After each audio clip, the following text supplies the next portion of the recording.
इन चरना कमलानालु मेनु दूर हटाईना साई दूर हटाईना। इस झूठे जग दे अंदर मेरा पेचा लाईना साई पेचा लाईना। जे कटी गई ता सतगुरु जे कटी गई ता सतगुरु फिर मैं लुटी जावांगी फिर मैं लुटी जावांगी। साइया डोर हथों छड़ी ना मैं कटी जावांगी। ओ बाबा डोर हथों छड़ी ना मैं कटी जावांगी। सतगुरु मैं तेरी पतंग बाबा मैं तेरी पतंग। ओम साई राम। साईं बाबा आप सबकी रक्षा करें। अब हम अध्याय 32 का शेष भाग आगे पढ़ रहे हैं। आमों की लीला। एक बार की बात है कि गोवा के मामलतार राली ने 300 आमों का एक पार्सल श्यामा के नाम शिरडी भेजा। पार्सल खोला गया तो सभी आम अच्छे निकले। बाबा ने उन आमों में से 4 आम दामू अन्ना के लिए निकाले और बाकी आम भक्तों में बांटने के लिए श्यामा को दे दिए। दामू अन्ना के 3 पत्नियां थीं, लेकिन पत्र में जिक्र उन्होंने 2 का ही किया था। उनके संतान नहीं थी। उन्होंने ज्योतिषीय उपाय भी किए, लेकिन समाधान नहीं निकला। स्वयं ने भी ज्योतिष शास्त्र का अध्ययन करके निष्कर्ष निकाला कि कुंडली में एक पाप ग्रह के कारण जीवन में संतान सुख नहीं था, लेकिन बाबा के प्रति उनकी गहरी निष्ठा थी। पार्सल मिलने के 2 घंटे बाद ही वे पूजन के लिए मस्जिद में पधारे। उन्हें देखकर बाबा स्वभावतः ही बोले कि लोग आमों के लिए चक्कर काट रहे हैं, लेकिन ये 2 आम तो दामू के हैं, जिनके हैं उन्हीं को खाने दो और मरने दो। बाबा के ऐसे शब्दों को सुनकर दामू अन्ना के हृदय पर वज्रघात सा हुआ, लेकिन बाबा के भक्त मालसापति ने उन्हें समझाते हुए कहा कि बाबा ने जो ये कहा कि मरने दो, तो इसका तात्पर्य अहंकार नष्ट होने से है। फिर बाबा के चरणों की कृपा से तो वह आशीर्वाद ही है। तब फिर वे आम खाने को तैयार हुए। तब बाबा ने कहा कि वे आम तुम मत खाओ, अपनी तीसरी नंबर की पत्नी को खाने दो। आमों के प्रभाव से उसे 4 पुत्र व 4 पुत्रियां होंगी। बाबा की आज्ञा मानकर उन्होंने वे आम अपनी सबसे छोटी पत्नी को खाने के लिए दे दिए। इस तरह बाबा ने दुर्भाग्य को भी सौभाग्य में बदल दिया। श्री साईं प्रार्थना।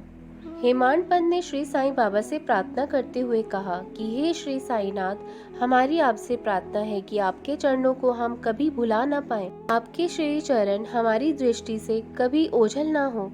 हम जन्म मरण के चक्र से संसार में बहुत दुखी हैं। अब आप कृपा करके इस भव चक्र से हमारा उद्धार करें। हमारी इंद्रियों को अंतर्मुखी करके हमें आत्म दर्शन के योग्य बनाएं।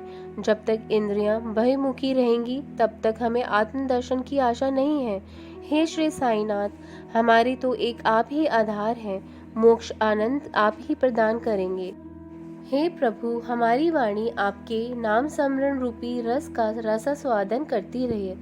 आप हमारे बुरे विचारों को नष्ट कर दें, हमारी आसक्ति को नष्ट कर दें, हमारा अहंकार नष्ट हो जाए और आपकी नाम स्मृति सदैव बनी रहे। हे श्री साईं, आपका जो यह लीलामृत पान करने का हमें सौभाग्य प्राप्त हुआ है और जिसने हमें अखंड निद्रा से जगा दिया है, यह आपकी कृपा और विगत जन्मों के शुभ कर्मों का ही फल है। जिज्ञासु के प्रश्न। एक बार दामू अन्ना अन्य लोगों के साथ श्री साईं चरणों के निकट बैठे थे, तो उनके मन में 2 प्रश्न उठे, जिनके उत्तर श्री साईं बाबा ने इस प्रकार दिए। पहला प्रश्न था कि जो लोग श्री साईं दर्शनार्थ शिरडी आते हैं, क्या उन सभी को लाभ होता है?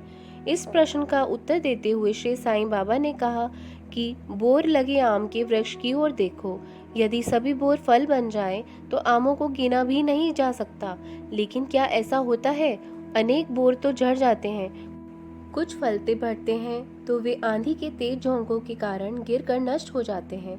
उनमें से भी कुछ ही बचे रह पाते हैं। दामू अन्ना का दूसरा प्रश्न स्वयं के संबंध में था। उन्होंने सोचा कि बाबा के निर्वाण ले लिया तो वे निराश्रित हो जाएंगे। ऐसे में उनका क्या होगा? इस प्रश्न का उत्तर देते हुए बाबा ने कहा कि जब और जहाँ भी तुम मेरा स्मरण करोगे, मैं तुम्हारे साथ ही रहूँगा। बाबा ने इन वचनों को 1918 के पूर्व भी निभाया और 1918 के बाद आज भी निभा रहे हैं। वे मेरे साथ रहकर मेरा मार्गदर्शन कर रहे हैं। स्वयं दामू अण्णा ने ऐसा कहा भी है। वे बताते हैं कि 1910 से 1911 में उनका भाई उनसे अलग हुआ और बहन की मृत्यु हो गई। उनके अपने घर में चोरी हुई। पुलिस ने छानबीन की।